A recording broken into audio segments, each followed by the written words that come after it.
আসসালামু আলাইকুম, কেমন আছেন সবাই? তো আজকে বিকালবেলা একটু হাঁটতে বের হয়েছে, শুক্রবার বিকেলে অফিস শেষ করে।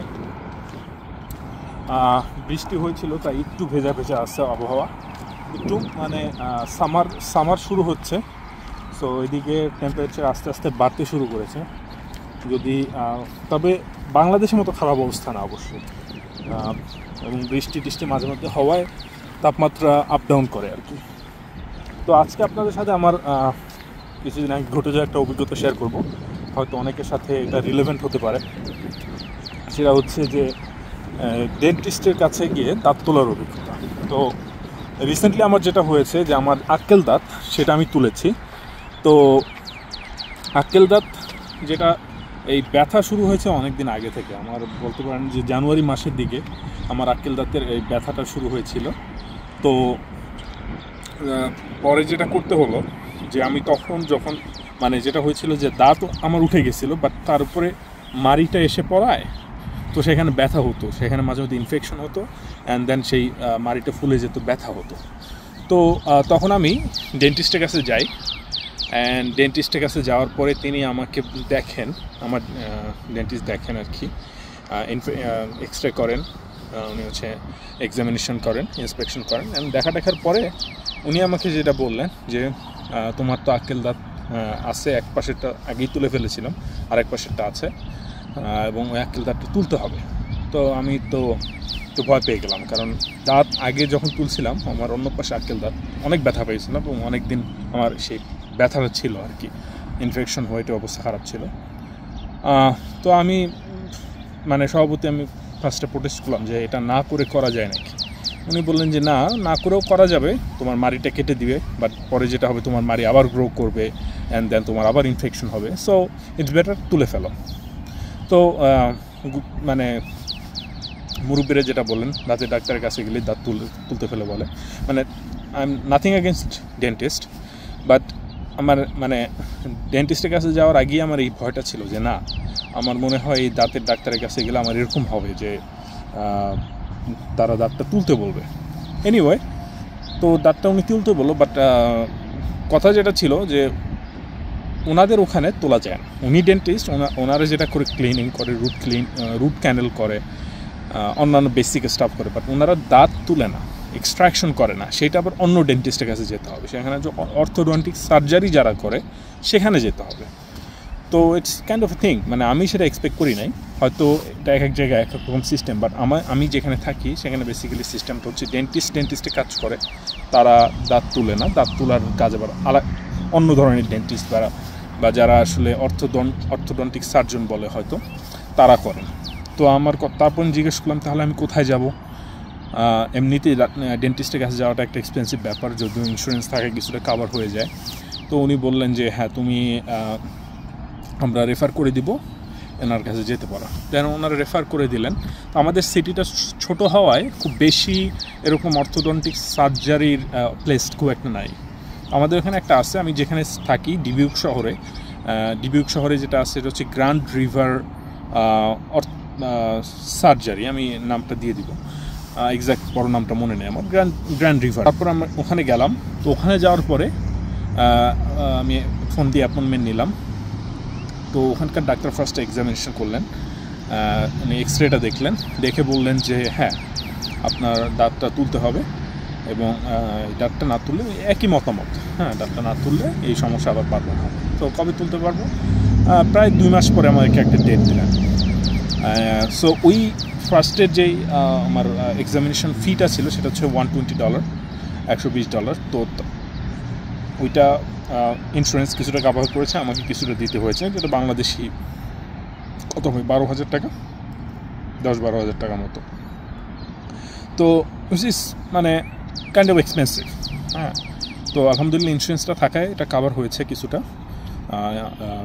আমি এক্স্যাক্ট অ্যামাউন্ট যদি বলি, ইন্স্যুরেন্স $95 কাভার করেছে, রেস্ট আমাকে দিতে হয়েছে। তো ইটস ওকে, ওটা হয়ে গেল। অ্যান্ড দেন পরে যেটা হলো যে আমি স্কেজুল করলাম সার্জারির জন্য, স্কেজুলটা করলাম। তো কিছুদিন আগে আমার এই সার্জারিটা ছিল, তো আই মিন সার্জারি বলতে হচ্ছে দাঁত তোলা বা এক্সট্রাকশন যেটা ছিল। তো ফার্স্টে সময় মতো গেলাম আর কি, যাওয়ার পরে ওনারা আমার ওই জায়গাটার নাম করে দিল লোকাল অ্যানেস্থেশিয়া দিয়ে। সো পরে অ্যানেস্থেটিক দিল, লোকাল অ্যানেস্থেশিয়া দিয়ে তারপরে হচ্ছে দাঁতটা ওনারা তুলে ফেললো। সর্বমোট মিলায় প্রসেসটা হয়তো অ্যানেস্থেশিয়া দিয়ে 10 মিনিট ওয়েট করছে, অ্যান্ড দেন দাঁতটা তুলতে হয়তো 5-7 মিনিট লাগছে। টোটাল মিলায়ে আমার 15 মিনিট 20 মিনিটের মধ্যে হয়ে গেছে। খুব একটা ফোর্স অ্যাপ্লাই করে নাই, এই কারণ সেটা ইম্প্যাক্টেড ছিল না খুব বেশি। রুটেডটা মানে যদি বলি একেবারে মানে স্ট্রেইট ডাউন ছিল আর কি, অনেকেরটা ইম্প্যাক্টেড থাকে, আমারটা ওরকম, আমারটা ছিল পার্শিয়াল ইম্প্যাক্টেড, যেটাকে বলা হয় ডেন্টিস্টের ভাষায় খুব সম্ভবত। তো যাই হোক, দাঁতটা তুলে ফেলার পরে আমাকে তারা ওখানে সেলাই করে দেয়, অ্যান্ড দেন হচ্ছে জাস্ট একটা গজ দেয়, বেসিক স্টাফ। হ্যাঁ, তো যাই হোক, দেন আমার পেমেন্টটা কত আসে সেটা বলি আসলে। তো এই ধরনের এক্সট্রাকশনে আমাদের এখানকার যে পেমেন্টটা সেটা ছিল আর কি $530 অ্যারাউন্ড দিস আমার। তো এটা ডিপেন্ড করে আর কি কমপ্লেক্সিটির উপরে, যদি আরও বেশি কমপ্লেক্স হয়, আরও যদি ইম্প্যাক্টেড থাকে দেন হয়তো আর একটু বাড়বে, বাট বেসিকলি $400-500 মধ্যে আপনার এরকম বিলগুলো হয়ে থাকে। তো যেটা হয়েছে যেটা বাংলাদেশি টাকায় হবে অ্যাটলিস্ট 60,000 টাকা আজকের মূল্যে যদি ধরি। এখন কথা হচ্ছে যে কীভাবে পে করলাম, তো ইন্স্যুরেন্স বা কতটুকু কাভার করলো। তো ইন্স্যুরেন্স যতটুকু কাভার করেছে সেটা হচ্ছে যে সাধারণত এই ধরনের সার্জারিতে ইন্স্যুরেন্স 60% কাভারেজ দেয়। তা আমার ইন্স্যুরেন্স কতটুকু কাভারেজ দিচ্ছে আমি এখন জানি না, আমি আপফ্রন্ট পে করে দিয়েছি। বাট ইন্স্যুরেন্স যখন আমাকে টাকাটা মানে তাদের কাভারেজটা বেনিফিট অফ সামারি দিবে, অর্থাৎ তারা যখন কাভারেজটা দিবে আর কি, তখন আমি আমার যে টাকাটা আমি অতিরিক্ত দিছি সেটা ব্যাক পাবো আর কি। তো ওভারঅল বলতে গেলে $500 মধ্যে যদি আমার খুব হয়তো $200 খরচ পড়বে, আর বাকিটা হচ্ছে ইন্স্যুরেন্স কাভার করবে। তো $300 হয়তো ইন্স্যুরেন্স কাভার করবো, বা এরকম একটা অ্যামাউন্ট ইন্স্যুরেন্স কাভার করবো। তো তাহলে আমার ওভারঅল খরচ হলো $200, প্লাস আগে $25, $225 আমার একটা দাঁত তুলতে আর কি খরচ পড়বে, যেটা বাংলাদেশ টাকায় হয়তো 25-30 হাজার টাকার মতো হবে, depending on dollar amount. So which is মানে বাংলাদেশে হয়তো একটা দাঁত তুলতে 15-20 হাজার টাকা লাগে এখন যতটুকু জানি, ডিপেন্ডিং করে কী ধরনের ডেন্টিস্টের কাছে আপনি যাচ্ছেন।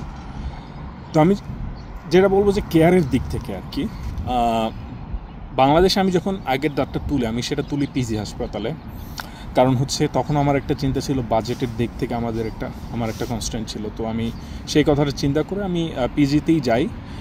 পিজিতে যেটা হয়, ভালো ভালো ডাক্তার থাকেন এবং অ্যাফোর্ডেবল একটা কস্টের মধ্যে দিয়ে কিন্তু একটা ভালো চিকিৎসা পাওয়া যায়। এবং পিজিতে যারা এই কাজটা করে থাকেন তারা কিন্তু অনেকেই মাস্টার্স স্টুডেন্ট আর কি, এমডিএস বলে বা কিনা, বিডিএস করা অলরেডি এখন যারা মাস্টার্স করতেছে সেরকম স্টুডেন্টরা কিন্তু এই কাজটা করে থাকে। সো আমি সমস্যা যেটা হয়েছে যে পিজি থেকে করানোর পরে সেখানে আমাকে যেটা হয়েছে যে আমার যতটুকু মনে আছে যে 4-5 জন লোক আমাকে জাতা দিয়ে ধরছে আর কি, অ্যান্ড দেন হচ্ছে আমাকে আমার দাঁতটা তুলছে, এইটুকু আমার মনে আছে। অ্যান্ড দেন আমার ইনফেকশন হয়ে তারপরে আমার বেশ কিছু জ্বর ছিল। তো আফটার কেয়ার হয়তো আমারও নেগলিজেন্স ছিল এবং তাদের থেকেও খুব একটা ভালো কোনো ইনস্ট্রাকশন পাই নাই। দ্যাটস ওয়াই যেটা দেখা গেছে যে আমার তখন একটা বন্ধ ছিল, পুরো বন্ধটাই আমার মাঠে মারা গেছে, কারণ হচ্ছে এই দাঁতের ব্যথায় আমি পড়েছিলাম বিছানায়। সেই দৃষ্টিতে এখানে আমার 1-2 দিন ব্যথা ছিল, অ্যান্ড ইনফেকশন এখন পর্যন্ত আলহামদুলিল্লাহ হয় নাই, 3-4 দিন হয়ে গেছে দাঁতটা তুলেছি। অ্যান্ড নার্সরা প্রায় ফোন দেয়, ফোন দিয়ে জিজ্ঞেস করে যে কোনো সমস্যা আছে কিনা, আমিও যদি কোনো প্রবলেম থাকে তো ওদেরকে ফোন দিতে পারি, তো ফোন দিলে ওরাও জিনিসটা এক্সপ্লেন করে যে এটা করো বা ওটা করো। সো কেয়ারের দিক থেকে আমি বলবো যে অবভিয়াসলি এখানকার কেয়ারটা একটু বেটার, বাট হ্যাঁ এক্সপেন্সিভ। ডেন্টাল ইন্স্যুরেন্স না থাকে তাহলে কিন্তু এই জিনিসগুলো অ্যাফোর্ড করা ডিফিকাল্ট হয়ে যাবে, নাম্বার 1। নাম্বার 2, এখন অনেকেই যারা গ্র্যাজুয়েট স্টুডেন্ট আছেন, বাইক নিয়ে বেরোচ্ছে সামার যেহেতু, তাই যারা গ্র্যাজুয়েট স্টুডেন্ট আছেন তারা কিন্তু এইসব মানে কস্ট এক্সপেন্স বিয়ার করা একটু কঠিন হয়ে যাবে, কারণ হুট করে তাদের পকেট থেকে $400-500 চলে যাওয়া, এটা ইটস নট ফান। আমি নিজেও জানি, আমি যখন গ্র্যাজুয়েট স্টুডেন্ট ছিলাম তখনও এরকম বাড়তি খরচগুলা কখনো আমি মানে অ্যাফোর্ড করতে পারাটা ডিফিকাল্ট হয়ে যেত। তখন আমি যেটা করতাম যে প্রত্যেকটা কাউন্টিতে, প্রত্যেকটা সিটিতে কিন্তু একটা লো কস্ট এরকম ক্লিনিক থাকে, ডেন্টাল ক্লিনিক বলেন, মেডিকেল ক্লিনিক বলেন, এগুলো কিন্তু থাকে।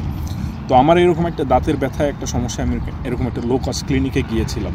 তো আপনারা যেটা করতে পারেন, যদি আমেরিকা থাকেন এবং আপনাদের যদি এরকম কোনো প্রবলেমে আপনারা পড়ে যান, অ্যান্ড আপনাদের যদি ডেন্টাল ইন্স্যুরেন্স না থাকে বা ডেন্টাল কাভারেজ যদি ইউনিভার্সিটি থেকে খুব ভালো না হয়, তাহলে অবশ্যই এই রিসোর্সগুলো আপনারা কিন্তু ফিগার আউট করতে পারেন। আবার অনেক সময় কমিউনিটি ক্লিনিক থাকে চার্চে বা মসজিদে বা বিভিন্ন কমিউনিটিতে, এই কমিউনিটি ক্লিনিকগুলো ফ্রি সার্ভিস দেয়, সেগুলো কিন্তু আপনারা অ্যাভেল করতে পারেন, ট্রাই করতে পারেন আর কি, কোথায় পাওয়া যায় সেগুলো খোঁজ খবর রাখার।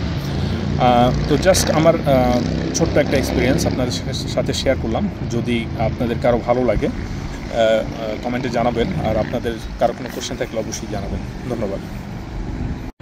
সো আপনার যদি কোনো হেলথ ইন্স্যুরেন্স না থাকে বা ডেন্টাল ইন্স্যুরেন্স না থাকে, অথবা আপনি যদি আপনার ইনকাম লেভেল যদি ওরকম না হয়, সাফিসিয়েন্ট না হয়, অথবা আপনি যদি মনে করেন গ্র্যাজুয়েট স্টুডেন্ট হয়ে থাকেন, আমেরিকাতে আছেন, আপনি ইন্স্যুরেন্স নাই, তখন কি করবেন? কারণ জিনিসটা আসলে এক্সপেন্সিভ। দাঁত তোলা বা দাঁতের এই যে কোনো কিছুই কিন্তু আমেরিকাতে খুবই এক্সপেন্সিভ, এবং অনেক সময় দেখা যায় যদি রুট ক্যানেল বা এগুলো কিছু করেন, তাহলে $1-2,000 উপরে চলে যেতে পারে যদি কন্টিনিউয়াস প্রসেস হয়। কারণ এখানে এক ইয়াতে সাধারণত অনেক সময় করে না, এক অ্যাপয়েন্টমেন্টে বেশ কয়েকটা অ্যাপয়েন্টমেন্ট নিয়ে ওরা কাজটা করে। সো কস্টটা আসলে অ্যাড আপ হয়ে যায়। তো আমি যেটা বলবো যে অনেক সময় অনেক কাউন্টিতে কিন্তু লো কস্ট অনেক অপশনস থাকে, কমিউনিটি ক্লিনিক থাকে, কমিউনিটি ডেন্টাল ক্লিনিক থাকে, বিভিন্ন চার্চ থেকে অফার করা হয় বা কমিউনিটিতে বিভিন্ন জায়গা থেকে অফার করা হয়। হ্যাঁ, এগুলো কিন্তু আপনারা খোঁজ খবর নিয়ে দেখতে পারেন। আপনাদের ইউনিভার্সিটিতে কোনো অপশন আছে কি না সেটাও দেখতে পারেন যদি আপনারা গ্র্যাজুয়েট স্টুডেন্ট হয়ে থাকেন। কারণ it doesn't make sense to pay the full amount if you don't have that kind of money. ধরেন আপনার বাৎসরিক ইনকাম $20,000, কিন্তু আপনাকে $2,000 এইসব প্রসেসই দিয়ে দিতে হচ্ছে। Doesn't make sense. So you shouldn't do that.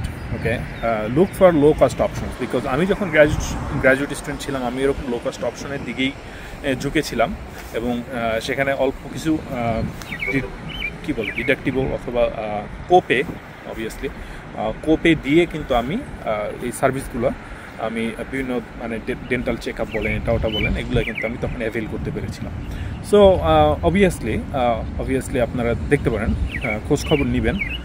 Low cost option অনেক আছে, কারণ লো ইনকাম মানুষদের জন্য এখানে বেশ কিছু সুবিধা আছে আর কি। সো আপনারা দেখবেন সেগুলো আপনারা অ্যাভেল করতে পারেন কিনা।